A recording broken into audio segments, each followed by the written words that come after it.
আল্লাহ আমাদের দেশের উপরে আপনি রহমত নাজিল ফরমান, দেশ থেকে সমস্ত আপদ বিপদকে আপনি দূর করে নেন। আল্লাহুম্মা আমিন। আলহামদুলিল্লাহি রাব্বিল আলামিন ওয়াসসালাতু ওয়াসসালামু আলা সাইয়্যিদিল মুরসালিন ওয়া আলা আলিহি ওয়া আসহাবিহি ওয়া আহলি বাইতি আজমাইন। ربنا اغفر لنا ولإخواننا الذين سبقونا بالإيمان ولا تجعل في قلوبنا غلا للذين آمنوا ربنا إنك رؤوف رحيم رب اغفر وارحم وأنت خير الراحمين رب ارحمهما كما ربياني صغيرا। যারা আমাদের কাছ থেকে বিদায় নিয়েছেন আল্লাহ, বিশেষ করে আমাদের মাননীয় সংসদ সদস্য জনাব আব্দুল হাইকে আপনি গরিকে রহমত ফরমান, তার কবরকে আপনি জান্নাতের বাগ বানিয়ে দেন ইয়া আল্লাহ। আল্লাহ তার পরিবার পরিজনকে সবরের তৌফিক দান করুন। আল্লাহ আমাদের দেশকে আপনি গজব থেকে হেফাজত ফরমান। আল্লাহুম্মা লা তাকতুলনা বিগদাবিকা ওয়া লা তুহলিকনা বিআযাবিকা ওয়াফিনা ক্বাবলা যালিক।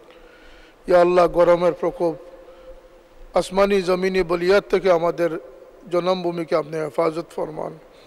আল্লাহ আমরা যারা এই সংসদে উপস্থিত আছি, আমরা জীবিতদেরকে আপনি সুস্বাস্থ্য দিয়ে ভালো কাজ করার তৌফিক দান করুন।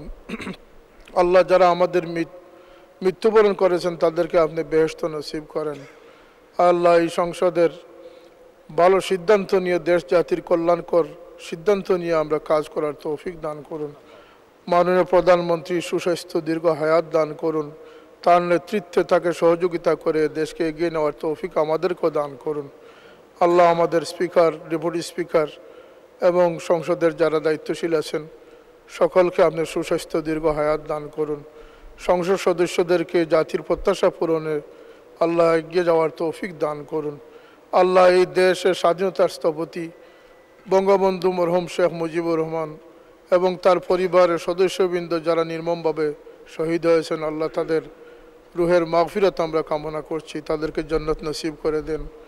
ইয়া আল্লাহ, মুক্তিযুদ্ধে যারা শহীদ হয়েছেন তাদেরকে আপনি তাদের দরজা বুলন্দ করে দেন। আল্লাহ আমাদের দেশের উপরে আপনি রহমত নাজিল ফরমান, দেশ থেকে সমস্ত আপদ বিপদকে আপনি দূর করে নেন। সুবহান রাব্বিকা রব্বিল ইজ্জতি আম্মা ইয়াসিফুন ওয়া সালামুন আলাল মুরসালিন ওয়ালহামদুলিল্লাহি রাব্বিল আলামিন।